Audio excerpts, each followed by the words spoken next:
2025 has been one of the best years in gaming, जहां पे सिर्फ बड़े बड़े पब्लिशर्स ही नहीं, बड़ी बड़ी ट्रिपल ए कंपनीज ही नहीं, बल्कि छोटे छोटे इंडी डेवलपर्स, डबल ए डेवलपर्स ने भी कमाल करके दिखा दिया। और क्या तगड़े तगड़े हमें एक्सपीरियंसेस देखने को मिले। और ये बात फिर से प्रूव कर दी कि अच्छी गेम्स बनाने के लिए ना आपको मिलियंस और मिलियंस डॉलर का बजट नहीं चाहिए, बल्कि कम बजट में भी एक ट्रू पैशन के साथ अच्छी गेम्स निकल के आ सकती हैं। और इतने जनरेशनल एक्सपीरियंसेस मिलने के बाद ना सवाल यही खड़ा होता है कि भाई इन सारी गेम्स में से गेम ऑफ द ईयर कौन जीत के जाएगी। यूजुअली एक साल में ना हमें एक या दो तगड़े एक्सपीरियंसेस मिलते हैं, जिसके कारण फाइनल गोटी को प्रेडिक्ट करना काफी ईजी हो जाता है। फॉर एग्जाम्पल 2022 में गॉड ऑफ वॉर, रैग्नारॉक और एल्डन रिंग में काफी तगड़ी लड़ाई थी और एल्डन रिंग वहां पे क्लियर विनर था। 2023 में बाल्डर्स गेट 3 जीत गई, जिसको मैंने पर्सनली एंजॉय नहीं किया, पर there was a lot of audience who actually liked the game. और 2024 के विनर के तो क्या ही कहने, वो तो बिल्कुल ही वाहियात थे। लिटरली इन्होंने एल्डन रिंग के डीएलसी को game of the year nominee में डाल दिया था। एंड एस्ट्रोबॉट एक्चुअली वॉन द गोटी अवार्ड फॉर सम रीजन। पर वही इसी साल हाई रेटेड गेम्स की ना लिस्ट बहुत बड़ी है, इतनी बड़ी कि उंगलियां कम पड़ जाएं। एंड ऑनेस्टली इस चीज का सवाल मेरे पास अभी तक नहीं है, बट मेरे पास ये लिस्ट जरूर है, ये गेम जरूर है, जिनमें से कोई एक गोटी डेफिनेटली बन सकती है। और जिन जिन गेम्स के बारे में बात करने वाले हैं वो सिर्फ मेरा ओपिनियन है, आप लोगों का ओपिनियन, प्रेडिक्शंस बिल्कुल डिफरेंट हो सकते हैं, दैट्स कंप्लीटली रैशनल। और समय की कमी होने के कारण इनमें से आधी गेम तो मैं खेल भी नहीं पाया, पर क्योंकि इन गेम्स का फैन बेस इतना तगड़ा है and considering how well they scored on open critic and meta critic, I would love to talk about them. So ज्यादा नहीं करते हैं, सीधा प्रेडिक्शंस में घुसते हैं। So sit back, relax and let's do this. मुझे ना टर्न बेस्ड आरपीजीज बिल्कुल पसंद नहीं आती थी। जब भी गेम प्लेस वगैरह देखता था ऐसा लगता था कि भाई ये क्या ताश के पत्तों की तरह 1 by 1 खेलते जा रहे हैं, जहां पे आपको आपके मूव्स डिसाइड करने का बहुत ज्यादा टाइम मिल जाता है। और ये सिर्फ मैं ही नहीं, बहुत सारे और लोगों की सेम ही सोच थी। But Clair Obscur Expedition 33 change my mind. Like from the very first frame of this game you know you are about to experience something special. आप गेम के अंदर पूर्ण रूप से घुस जाओगे। और अगर आपने ये गेम खेली है, आपको पता है इस गेम के प्रोलॉग का एंड है जो कितना ज्यादा इंपैक्टफुल है। और गेम उस प्रोलॉग पे रुकती नहीं है, उसके बाद भाई लगातार एक से बढ़ के एक ट्विस्ट एंड टर्न्स आपको देखने को मिलते हैं। पूरा का पूरा टाइम शुरुआत से लेके अंत तक आप कभी बोर ही नहीं हो सकते। यूजुअली में गेम्स में ना एक मेन कैरेक्टर देखने को मिलता है जो कि बाकियों को इन्फ्लुएंस करता है, पर यहाँ पे एवरी कैरेक्टर फील्स लाइक अ मेन वन। इनमें से कोई भी हीरो नहीं है, हर एक की अपनी अच्छाइयां हैं, खामियां हैं, अपनी अपनी वल्नरेबिलिटीज हैं, जिनसे वो through out the story deal करते हैं। And everyone has like an equal impact on the story of this game. और ये चीज दिखाती है कि इस गेम की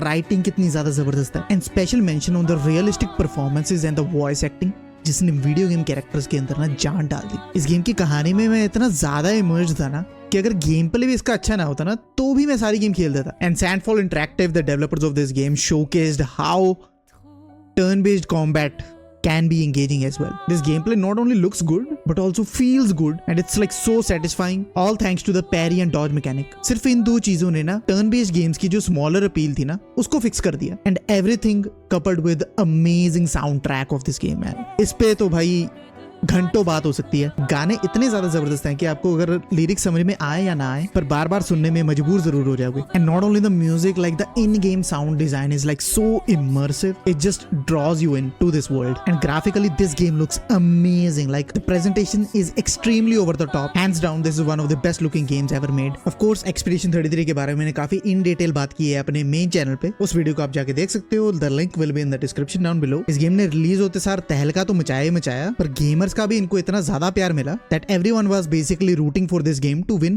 GOTY। पर तब तक जब तक एक ऐसी गेम नहीं रिलीज हो जाती जिसका लोग कितने ही सालों से, लाइक 6 से 7 सालों से इंतजार कर रहे थे, which was none other than Hollow Knight Silksong। Personally मैंने इस गेम के लिए 7 साल वेट नहीं किया।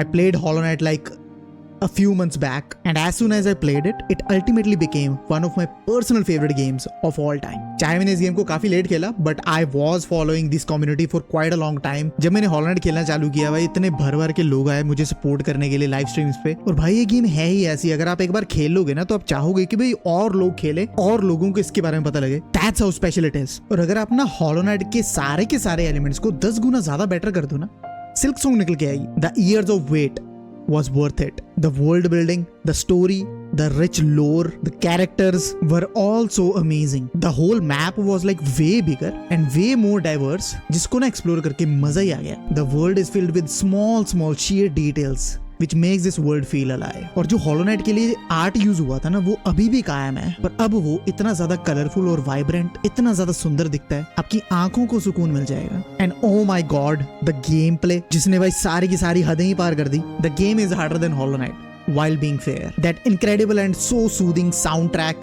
and that integration of music into the gameplay was so astonishing. ज्यादातर गेम्स के सीक्वल्स ना डिसअपॉइंट करते हैं, पर सिल्क सॉन्ग इतना ज्यादा परफेक्ट सीक्वल है ना, इसको खेलते वक्त आपको एक अलग गेम की ही फील आएगी while carrying the soul of the first game. Hollow Knight का वर्ल्ड ना इतना ज्यादा वास्ट है, इतना ज्यादा रिच है कि कभी कभी समझ में ही नहीं आता कि ये सारी की सारी चीजें इन सिर्फ 3 लोगों ने बनाई है. The GOATed team cherry. Of course Hollow Knight Silk Song के बारे में मैंने काफी इन डिटेल बात की है अपने मेन रिव्यू में इसी चैनल पे. If you are a fan of Silk Song, go ahead and check that out. Link will be in the description. और ये बात मैं आपको अभी कह देता हूँ कि I am personally rooting for this game to win game of the year. एक इकलौती ऐसी गेम है जिसमें मैं साला कोई कमी निकाल ही नहीं सकता. और अब हम बात करने वाले हैं एक और सीक्वल के बारे में जिसका भी हम पिछले कुछ 5 सालों से इंतजार कर रहे थे और आपने अभी तक गेस कर ही लिया होगा.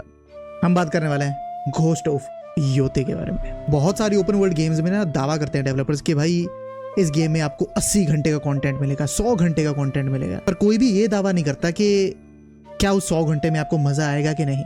And that's where Ghost of Yotei shines. And I honestly think Ghost of Yotei was better than Tsushima in every way possible. It's a classic revenge drama जो कि easily fuck up हो सकता था अगर ये Ubisoft होते, पर क्योंकि ये sucker punch थे, इन्होंने फिर से प्रूव कर दिया कि अच्छी राइटिंग एक प्रेडिक्टेबल सी कहानी में भी जान डाल सकती है. The world is filled with amazing well-written characters and peak memorable moments. The subtlety of this open world and how beautiful it is just keeps on growing on you. There's a subtle calmness and peacefulness in this whole world कि आप ना बिना bore हुए explore करते जाते हो. And all this is like so happening. Constantly कुछ ना कुछ होता ही रहता है. मैंने ये बात ना रिव्यू में भी कही थी that in Ghost of Yotei you are not interacting with the world is interacting with you. And that's making the whole difference. Exploration इतनी ज्यादा एडिक्टिव है भाई, 4-4 5-5 घंटे बाद मुझे याद आ रहा है कि भाई मैंने मेन मिशन भी करना है, मेन स्टोरी भी प्रोग्रेस करनी है. And considering that this game is running on a PS5 base, the visuals are breathtaking, man, coupled with that amazing sound design. It's just so realistic and immersive. आप इस game की vibe में ढल से जाते हो. And the gameplay, although it looks pretty much similar to Tsushima, it feels better, it reacts better. There's a great amount of depth into it. And again, just like Silk Song, योते के बारे में भी मैंने काफी in detail बात की हुई है इस चैनल पे, उसका भी रिव्यू आपको डिस्क्रिप्शन में मिल जाएगा. And all these things considered, this is actually one of the finest open world games I have ever played. And if you are a fan of Ghost of Tsushima just like me, just go for it man.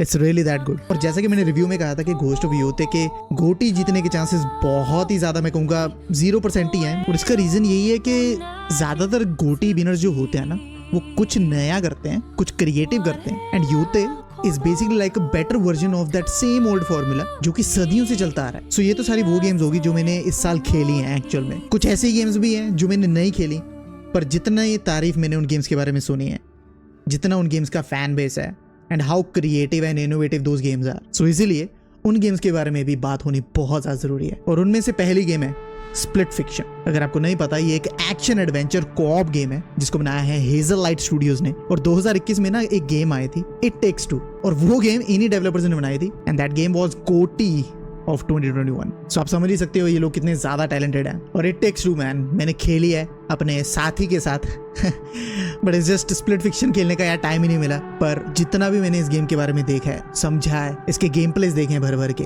This is just phenomenal man. The amount of innovation and creativity has gone to this one single game is insane man. And just like It Takes Two, in the very heart it's a narrative driven experience. और co-op games यार चाहे सबके लिए ना हो, पर अगर इन games को अच्छे तरीके से बनाया जाए, it really works.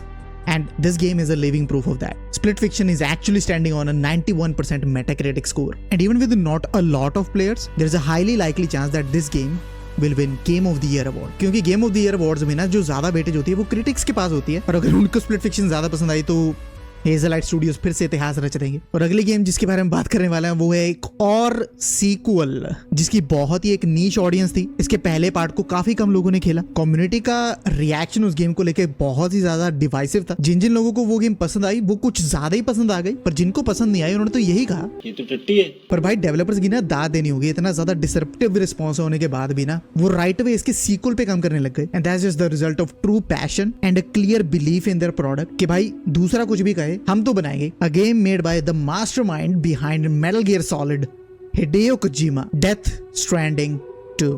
मैंने बहुत सारे इस गेम के गेम प्लेस देखे हैं, स्पेशली पहले पार्ट के। इतनी ज्यादा मुझे इंटरेस्टिंग नहीं लग रही थी ये गेम। ज्यादातर लोग इसको वॉकिंग सिमुलेटर कहते हैं और गेम प्लेस वगैरह में से वही कुछ लग रहा था, जहाँ पे एक जगह से आप दूसरी जगह तक प्रोडक्ट्स डिलीवर करते जा रहे हो। एंड आई टोटली अंडरस्टैंड, उस चीज में बहुत सारे लोगों को मजा आता है, but it's just not my cup of T. But in the gaming culture, जहां पे ज्यादातर डेवलपर्स कमर्शियल गेम्स बनाने में लगे हुए हैं, एक सेम फॉर्मूला को फॉलो करते जा रहे हैं, वहीं पे हिडेयो कोजिमा सिंगल हैंडेडली इतना ज्यादा पैसे होने के बाद भी नई चीजें ट्राई करने में बिल्कुल हिचकिचा नहीं रहा है। ही just constantly keeps on attempting for new things and that beauty lies in the attempt. Death Stranding की story, characters and world building के बारे में मुझे ज्यादा कुछ तो नहीं पता, but what I do know कि this is hands down the most realistic looking game of this year. And considering this is running on a PS5, man oh man, this guy is a genius.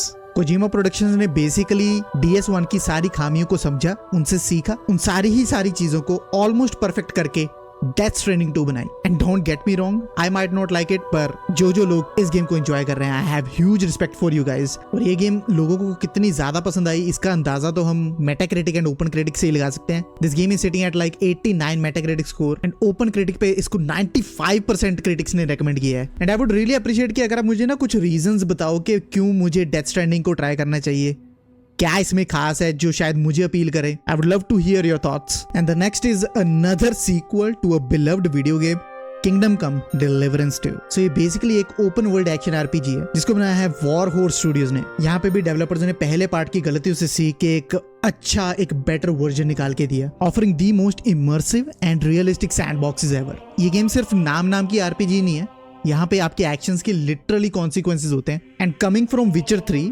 This type of games intrigue me a lot. And with all due respect to everyone who plays this game, who enjoyed this game, KCD 2 मेरे हिसाब की इतनी ज्यादा नहीं थी, क्योंकि ये game first person में है एंड ओपन वर्ल्ड गेम यार फर्स्ट पर्सन में एक्सप्लोर करना मुझे थोड़ा सा मोशन सिकनेस का इशू आ जाता है। अगर ये गेम थर्ड पर्सन में होती तो हम डेफिनेटली इसको ट्राई करने वाले थे। और किंगडम कम को भी 95% क्रिटिक्स ने रेकमेंड किया है ओपन क्रिटिक पे, and it's sitting at like 88 Metacritic score right now. And just as an honourable mention भाई, एक और sequel clear game of the year contender है। That's also an indie game developed by Supergiant Games, Hades 2। ये game सिर्फ महीने पहले release हुई है और इसने क्या तहलका मचा रखा है पूरी की पूरी गेमिंग इंडस्ट्री में। इट्स अ रोग like action RPG standing at the highest Metacritic score 95 and 99% critics recommend on open critic. और जितने भी हमने गेम्स डिस्कस किए ना इस पूरी की पूरी वीडियो में, उन सभी में से हेडिस 2 का हाईएस्ट स्कोर है। मैं क्या ही कहूँ भाई अब।